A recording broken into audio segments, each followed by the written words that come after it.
از من سوال کردن که حاجی بابا ما امروز امکانیت داریم که بچه‌هامون فرزندامون چچنستان یا داغستان یا مصر یا ترکیه یا دولت‌های عرب برای تحصیل علم اسلامی روان کنیم. همین امکانیت ما پیدا کردگیم.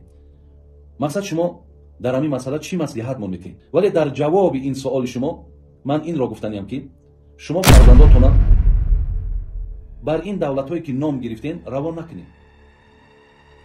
ما فقط در فکر یک چیزه، بچه ما حافظ کل قرآن میشوه یا عالم دین میشوه، آینده میام مقصد در دین و در جامعه خدمت میکنه. فقط اندیشه ما در همینه. این گروهایی که برآمده است مثل ابو محمد مدنی و مثل ابو مریم و ابو عمر و ابو سهیل و ظاهر داعی و مثل ابو عبیدالله متوکل و همین ابو همین اینطوری پر شده.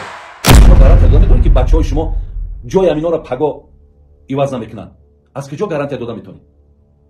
5 سال پس دیگه این بدبختان دیگه در کار نیستن که تمام مردم کافر و مشرک و مرتد و منافق میخونن.